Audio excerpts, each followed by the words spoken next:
আসসালামু আলাইকুম। সবাইকে স্বাগত হেলথ নিউজ টিপস অ্যান্ড ট্রিক্সে।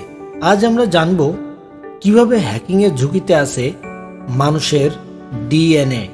নতুন গবেষণা অনুযায়ী নেক্সট জেনারেশন ডিএনএ সিকোয়েন্সিং, যা ব্যক্তিগতকৃত ঔষধ, ক্যান্সার ডায়াগনস্টিক, সংক্রামক রোগ ট্র্যাকিং এবং জিন গবেষণার ক্ষেত্রে বিপ্লব এনেছে।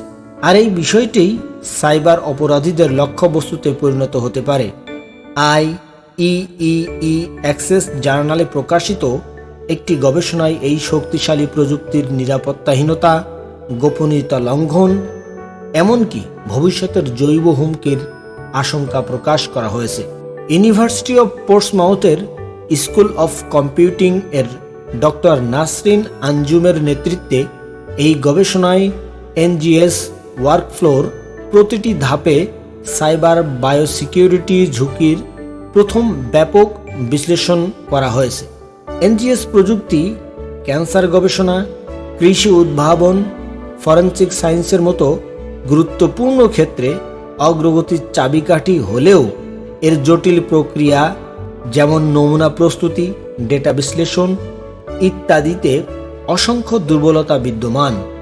গবেষকরা সতর্ক করেছেন, অনলাইনে উন্মুক্ত ডিএনএ ডেটাবেজের অপব্যবহার করে সাইবার অপরাধীরা নজরদারি, ডেটা ম্যানিপুলেশন বা ক্ষতিকর পরীক্ষা নিরীক্ষা চালাতে পারে।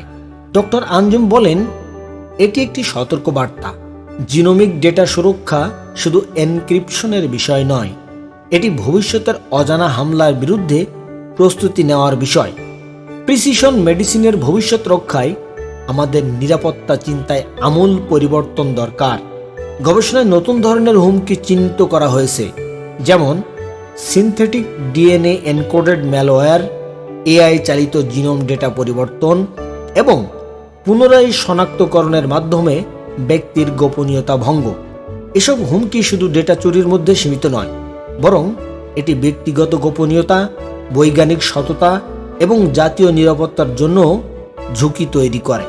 মাইক্রোবায়োলজিস্ট ও সহ গবেষক ডক্টর মাহারিন উল হাসান যোগ করেন, জিনোমিক ডেটা আমাদের সবচেয়ে ব্যক্তিগত তথ্য। এটি চুরি হলে সাধারণ ডেটা চুরির চেয়ে ভয়াবহ পরিণতি হতে পারে। গবেষকরা সমাধান হিসেবে secure sequencing protocol, encrypted storage এবং AI ভিত্তিক অ্যানোমালি শনাক্তকরণের পরামর্শ দিয়েছেন। তারা সরকার, নিয়ন্ত্রক সংস্থা এবং একাডেমিয়া যৌথভাবে এই ক্ষেত্রে বিনিয়োগ ও নীতিমালা প্রণয়নের আহ্বান জানান। আজ এ পর্যন্তই।